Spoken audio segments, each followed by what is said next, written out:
Hello বন্ধুরা, good morning. তোমরা সবাই কেমন আছো? আশা করি অনেক ভালো আছো। আমরাও অনেক ভালো আছি।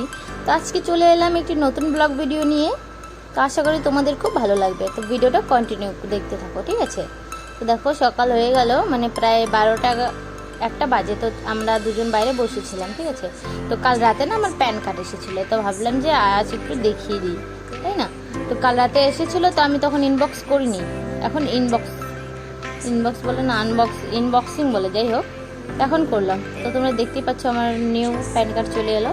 মানে নিউ বলতে কি, আমি ফার্স্ট টাইমে করেছিলাম, এর আগে তার করে না, মানুষের একটাই তো হয়, তাই না? বারবার ধরে। তো তোমরা দেখে নিলে। তো ভাবলাম যে না, ঘরের কাজগুলো করেই নিই। তো সকাল থেকে বিছানাটা অগোছালো রয়েছে। তোমরা জানোই আমার ছেলে বহুত বদমাশি করে, ওর জন্য সকালে আমি এসব কাজ করতে পারি না, তো একটু লেটেই করতে হয়। তো যাই হোক, আমি ভাবলাম যে কাজগুলো একটু করে নিই, তাই না? তারা তোমাদের দাদাভাইকে বললাম যে আমার একটু ক্যামেরাটা করে দাও। ও বলছে যে তাড়াতাড়ি করো, নয়তো আমার হাত ব্যথা হয়ে যাবে। তো পাগল বললাম, আমি বললাম ওখানে আটকায় রেখে দাও ফোনটা, তাইলে হয়ে যাবে, হাতে ধরতে হবে না। যাই হোক, ওরকম করলো জানি না। তারপরে দেখতেই পাচ্ছ আমি বেড কাভারগুলো গুছিয়ে নিয়েছিলাম।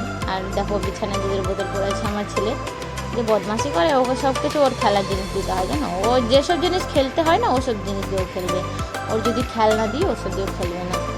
তো পাজি, মানে যেসব জিনিস অদ্ভুত দেখতে হয় একটু, মানে কী বলবো, কোথাও মনে করো কোনো কিছু লাগানো রয়েছে, ওকে ওটা লাগবে। ওকে যেটা খেলতে দেবো সেটা দিয়ে খেলবে না, যেটা খেলা যাবে না, ভেঙে যাবে, ওসব জিনিসেও খেলবে। যাই হোক, তাড়াতাড়ি করে ঘরটা গুছিয়ে নিলাম। আর তোমাদের দাদাভাই ক্যামেরাটা ধরে রয়েছে। তারপরে বলি যে না, একটু ঘরটা ঝাড় দিয়ে নিই, বালি সকালবেলা একবার ঝাড় দিয়েছিলাম, তো বিছানাটা গোছানোর পর বালি করছিল। তো যাই হোক, আরেকবার ঝাড় দিয়ে নিলাম। দুধের বোতলটা উঠিয়ে রেখে দিলাম। তারপরে চলে এলাম বাসন মাজতে। তোমরা তো জানোই আমাদের এদিকে সবাই কুয়া, মানে কী বলে, কুয়া আছে আমাদের এদিকে, ওটাই সবাই ব্যবহার করে। আমাদের এদিকে এখনও টাইম কল লাগানো হয়নি, তো আমরাও কুয়া থেকে জল তুলেই বাসন মাজি। আমরা এই জলটা খাইও অবশ্য, কেননা এই বর্ষাকালে একটু প্রবলেম হয়। বর্ষাকালে তখন জলটা কিনে খাই, নয়তো এমনি নর্মাল যেই সিজনগুলো থাকে তখন জলটা ভালোই থাকে। তো তখন আমরা আমাদের কুয়ার জলেই খাই, আর কুয়ার জলটাই আমাদের মানে একটা অভ্যেস জায়গা বলে, তাই না? আমাদের এই জলটা খেয়েই অভ্যেস। আর এত ঠান্ডা হয় আমাদের কুয়ার জলটা যে কী বলবো, মানে ফ্রিজের জলও দরকার হয় না গরমের সময়, এরকম অবস্থা, তাই না? তো যাই হোক, বাসন টাসনগুলো ধুয়ে নিলাম। আর আমি কড়াই মাজতে পারি না, বুঝতে পারলাম, তাও চেষ্টা করলাম। আমি ওইভাবেই মাজি, যেহেতু মাজার কেউ নেই এখন বর্তমানে, আমার মা পুজো দিচ্ছিলো।